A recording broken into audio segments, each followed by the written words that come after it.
हाय दोस्तों, मैं रूही खान और आज आपके लिए लेकर आ गई हूँ प्यास खून की कहानी का तीसरा एपिसोड। दोस्तों, अगर आपने पिछले एपिसोड्स मिस किए हैं तो लिंक डिस्क्रिप्शन में है, वहाँ से पहले फर्स्ट एपिसोड या और सेकंड एपिसोड सुन लें ताकि कहानी आपको अच्छे से समझ आ जाए। अगर आप हमारे चैनल पर नए हैं तो चैनल को सब्सक्राइब करना ना भूलें। तो आइए बढ़ते हैं हम अपनी कहानी की ओर बिना किसी देर के। ओह, तो नीचे तहखाना है। मुझे ही देखना होगा ये लोग तहखाने में क्या राज छुपा कर रखते हैं जिसके लिए इन्हें इस गुप्त दरवाजे की जरूरत पड़ती है। डॉक्टर कुलकर्णी और शंभू नीचे जा चुके थे और बिट्टू दबे कदमों से धीरे धीरे सीढ़ियों से नीचे जा रहा था। इधर गार्डन में सुखदेव, तानिया और रिया गार्डन में काफी अंदर तक चले जाते हैं और कुछ देखकर चौंक जाते हैं। उनके सामने एक बहुत ही पुराना सा कमरा था। यार, ये गार्डन के बीचों बीच ऐसा कमरा? सुखदेव ने तानिया और रिया से पूछा। शायद गैरेज हो, तानिया कहती है, या शायद स्टोर हाउस, रिया भी झट से कहती है, या शायद गेस्ट हाउस हो, सुखदेव भी कहता है। अरे जो भी हो, चलो चलकर देखते हैं, सामने ही तो है, अभी पता चल जाएगा, तानिया अपने दोस्तों से कहती है। फिर तीनों सुनसान उजड़े कमरे की तरफ बढ़ जाते हैं। ध्यान से, कहीं कोई भूत ना हो कमरे में, सुखदेव ने तानिया को डराते हुए कहा। देखो, फालतू की बातें करोगे तो मैं वापस चली जाऊंगी, तानिया गुस्से में सुखदेव से कहती है। सॉरी डरपोक, सुखदेव एक बार फिर से उसे चिढ़ाते हुए बोलता है। यार, अब बस भी करो, तुम्हें पता है ना तानिया डरपोक है, तो उसे डरा क्यों रहे हो, रिया सुखदेव से कहती है। अच्छा, तो अब तुम भी मुझे डरपोक कह रही हो। मैं जा रही हूँ, तुम लोग करो आपस में मजे। इतना कहते ही तानिया वापस जाने लगती है। अरे यार, सच में सॉरी, वापस आ जाओ, सुखदेव तानिया से सॉरी कहते हुए वापस आने को कहता है, लेकिन तानिया मुड़कर भी नहीं देखती। इडियट, जाने दो ना उसे, हमें अकेला छोड़कर हम पर एहसान ही तो कर रही है। देखो, ये चांदनी रात, तुम, मैं और अब तो सामने एक कमरा भी है, और क्या चाहिए तुम्हें। रिया अपने हाथों से घेरा बनाकर सुखदेव के गले में डालते हुए कहती है। रिया के अंदाज अचानक से बदल गए थे। तानिया उनकी नजरों से ओझल हो चुकी थी, वो जा चुकी थी। अब तुम्हें क्या हो गया? आर यू सीरियस, या बस मेरी फिरकी ले रही हो? सुखदेव रिया के बदले हुए अंदाज से हैरान था। इडियट, चलो मेरे साथ। इतना कहते ही दोनों कमरे के दरवाजे के पास पहुंच जाते हैं। दरवाजे पर एक पुराना ताला लगा था। सुखदेव पास पड़े हुए एक पत्थर को हाथ में लेता है और ताले पर जोर से मारता है। ताला काफी पुराना था और ताला टूट जाता है। उसके बाद रिया और सुखदेव कमरे के अंदर जाते हैं। कमरे में पूरा अंधेरा था।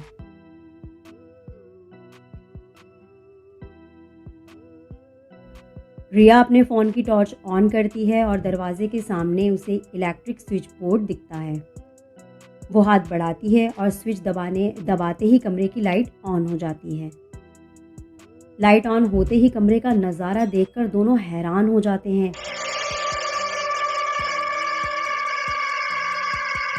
उनकी आंखें हैरत से फटी की फटी रह जाती हैं। उन्होंने बिल्कुल भी नहीं सोचा था कि कमरे का नज़ारा कुछ ऐसा होगा। कमरे के चारों तरफ शिकार और हंटिंग के हथियार थे। दीवार पर बड़े बड़े कई तरह के तलवार, खंजर, कांटे, कटारी, नुकीले भाले, तीर, कमान, जंजीर, हथकड़ियाँ और भी पता नहीं क्या क्या। ये कमरा तो पूरा हंटिंग एंड डेडली इंस्ट्रूमेंट से भरा हुआ है, सुखदेव रिया से कहता है। हाँ, पर इसे यूज कौन करता है? डॉक्टर कुलकर्णी, क्योंकि शंभू तो बूढ़ा है और वो भला इन सब चीज़ों का इस्तेमाल कैसे करेगा, रिया सुखदेव से कहती है। पर डॉक्टर कुलकर्णी को हंटिंग की क्या ज़रूरत पड़ गई, वो तो एक डॉक्टर है ना, सुखदेव ने रिया से कहा। फिर ये सब इतने सारे डेडली वेपन्स यहाँ क्यों हैं, रिया थोड़े आश्चर्य के भाव में सुखदेव से पूछती है। डार्लिंग, ये जगह 150 साल पुरानी है, हो सकता है ये सब बहुत पुराने वक्त से यहाँ ऐसे ही पड़े हों। वैसे भी तुम मुझे यहाँ इस कमरे की हिस्ट्री जानने के लिए तो लाई नहीं थी, सुखदेव ने रिया की कमर में अपने दोनों हाथ रखते हुए उसे अपने करीब लाते हुए कहा। मुझे यहाँ कुछ ठीक नहीं लग रहा है, हमें यहाँ से चलना चाहिए, रिया सुखदेव के हाथ अपनी कमर से हटाते हुए बोलती है। अभी खुद ही मुझे यहाँ लाने के लिए बेसब्र हो रही थी और अब खुद ही जाने की जिद करने लगी।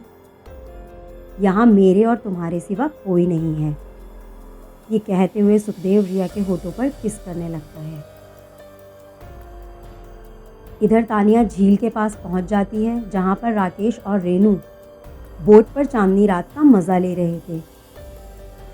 रेनू की नज़र अकेले आती हुई तानिया पर पड़ जाती है। राकेश, ये रेनू अकेली क्यों है, कोई प्रॉब्लम तो नहीं है ना, रेनू राकेश से कहती है। अब ये तो उससे पूछने पर ही पता चलेगा, वैसे भी अब हम दोनों को भी चलना चाहिए यहाँ से, ये कहते हुए राकेश बोट को झील की साइड में मोड़ देता है। इधर बिट्टू दबे पांव सीढ़ियों से नीचे उतर रहा था। सीढ़ियों के नीचे तहखाने में एक पुराना मगर आलीशान कमरा था। कमरे में हल्की लाइट जल रही थी। कमरे के चारों तरफ अजीब सी मशीन्स थीं। दीवार पर ढेर सारी लकड़ी की अलमारी थी और उन अलमारियों में ढेर सारी बंद बॉटल्स थीं और हर एक बॉटल पर कागज़ की एक पर्ची चिपकी हुई थी जिस पर कुछ लिखा हुआ था। दीवार पर कुछ बहुत पुरानी तस्वीरें भी लगी हुई थीं। कमरे में अजीब अजीब सी मशीन्स थीं। पर ये किस चीज़ की मशीन्स थीं? अरे वो लोग कहाँ गायब हो गए? तभी हल्की सी रोशनी में कमरे का नज़ारा देखकर बिट्टू एकदम से चौंक गया।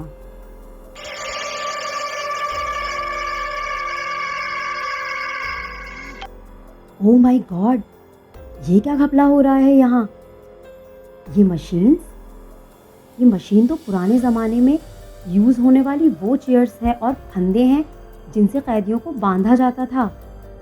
या तो उन्हें सजाएं दी जाती थी या फिर उन पर किसी तरह के एक्सपेरिमेंट्स किए जाते थे। ये सब मशीन्स आखिर यहाँ क्या कर रही हैं? तभी बिट्टू की नज़र दरवाजे पर लगी तस्वीर पर पड़ती है। ओह माय गॉड, ये तस्वीरें, इनमें से कुछ तस्वीरें तो अंग्रेज़ों की हैं, यानी ये मशीन अंग्रेज़ों के ज़माने की है। पर ये एक तस्वीर जानी पहचानी लग रही है। दीवार पर एक ख़ास तस्वीर देखकर अचानक से बिट्टू चौंक जाता है। ओह, ये तस्वीर तो बिल्कुल डॉक्टर कुलकर्णी की तरह लग रही है। बट इस तस्वीर की हालत से ऐसा लगता है कि ये 70 से 80 साल पुरानी है। क्या ये डॉक्टर कुलकर्णी की तस्वीर है? नहीं, ये ज़रूर डॉक्टर कुलकर्णी के पिता या फिर उनके दादाजी की तस्वीर होगी।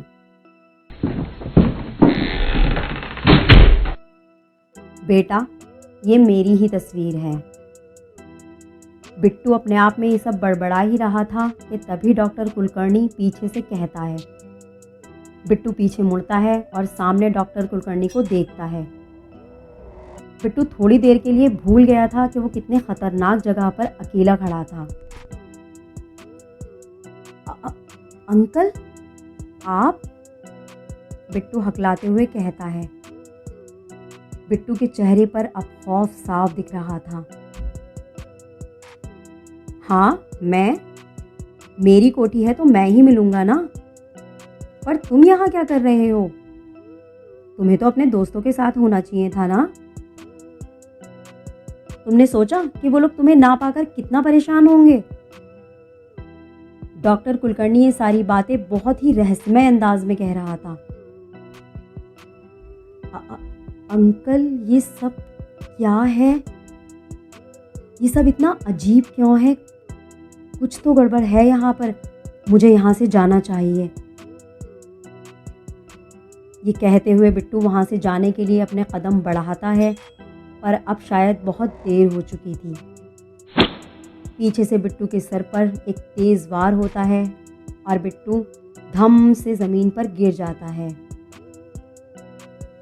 मालिक, एक तो गया, बाकी 5 बचे हैं। शंभू ने बिट्टू के सर पर पीछे से वार किया था। हाँ जाओ, अब एक एक करके सबको अपना शिकार बनाओ, डॉक्टर कुलकर्णी शंभू से कहता है। शंभू, जो दिखने में 60 साल का बुढ़ा इंसान लग रहा था, पर उसके अंदर ताकत जैसे किसी दैत्य की थी। शंभू बिट्टू को उठाता है और एक चेयर पर बिठाता है, जिसमें हाथ और पाँव के लिए लॉक लगे हुए थे। शंभू बिट्टू के हाथ और पाँव को लॉक कर देता है।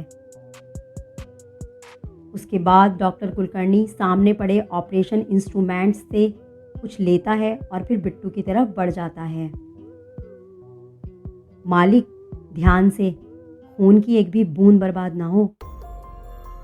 शंभू बहुत ही ललचाए हुए अंदाज में बोलता है।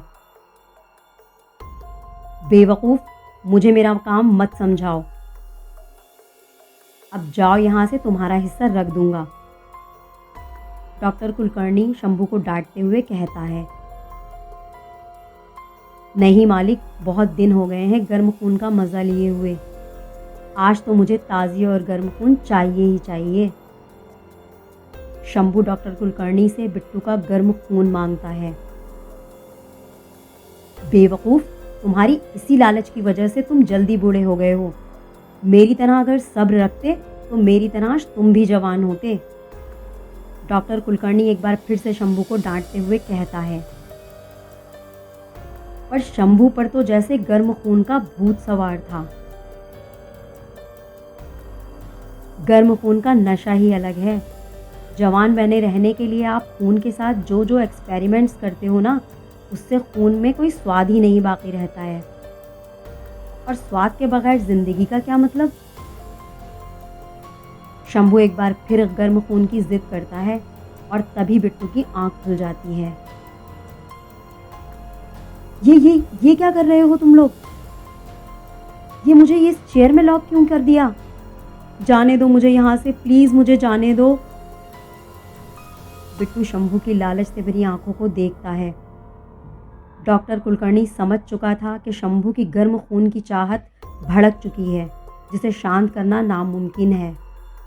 इसलिए वो एक सुई जो ड्रिप के साथ लगी थी लेता है और नब्ज में घुसा देता है। ड्रिप का दूसरा सिरा एक बोतल में लगा था। ड्रिप के सहारे बिट्टू का खून बोतल में भरने लगता है। नहीं, ये क्या कर रहे हो तुम लोग मेरे साथ? प्लीज मुझे छोड़ दो। मैं किसी को कुछ नहीं बताऊंगा और यहाँ से दूर चला जाऊंगा, प्लीज। बिट्टू गिड़गिड़ाते हुए डॉक्टर कुलकर्णी से अपने जान की भीख मांग रहा था, पर डॉक्टर कुलकर्णी पर उसकी बातों का कोई भी असर नहीं हो रहा था। डॉक्टर कुलकर्णी इतना नॉर्मल बिहेव कर रहा था जैसे ही उसका रोज का काम हो। बेटे, तुम यहाँ से निकलोगे तभी तो किसी को कुछ बता पाओगे। शंभू ये कहते हुए जोर से ठहाके लगाकर हंसने लगता है।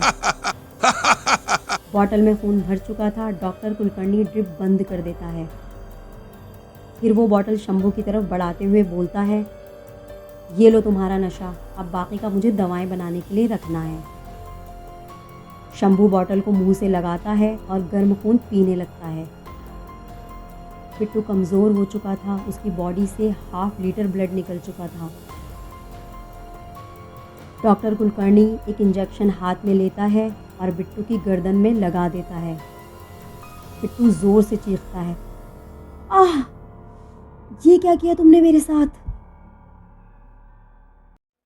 बस एक इंजेक्शन दिया है तुम्हें, जो तुम्हारे खून को मेरे पीने लायक बना देगा और तुम्हारी उम्र मुझे लग जाएगी। डॉक्टर कुलकर्णी ये कहते हुए हंसता है और एक बड़ा सा कपड़ा बिट्टू के मुंह में ठूंसते हुए शंभू से कहता है, ये इतना शोर कर रहा है, कहीं इसकी चीख कोई सुन ना ले। हम लोग तो भूल गए कि यहाँ 5 लोग और हैं। इधर सुखदेव और रिया एक दूसरे के साथ बिजी थे, तभी उन्हें एक घुटी हुई चीख सुनाई देती है। ये बिट्टू की आखिरी चीख थी जब डॉक्टर कुलकर्णी ने उसे इंजेक्शन दिया था। सुखदेव, तुमने कुछ सुना? रिया सुखदेव से पूछती है।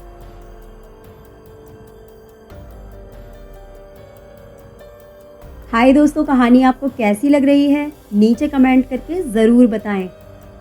आगे क्या होने वाला है जानने के लिए चैनल को सब्सक्राइब करें और बेल आइकन पर क्लिक करें ताकि आने वाले नेक्स्ट एपिसोड आप मिस ना करें। दोस्तों, आने वाले एपिसोड्स में खुलेंगे ऐसे ऐसे राज जो आपके रोंगटे खड़े कर देंगे। दोस्तों, हमारा चैनल अभी नया है, इसलिए हमें आपके प्यार और सपोर्ट की बहुत ज़्यादा ज़रूरत है। वीडियो को लाइक करें और अपने उन दोस्तों में शेयर करें जिन्हें कहानियाँ सुनना पसंद है। मिलते हैं नेक्स्ट एपिसोड में। थैंक यू दोस्तों।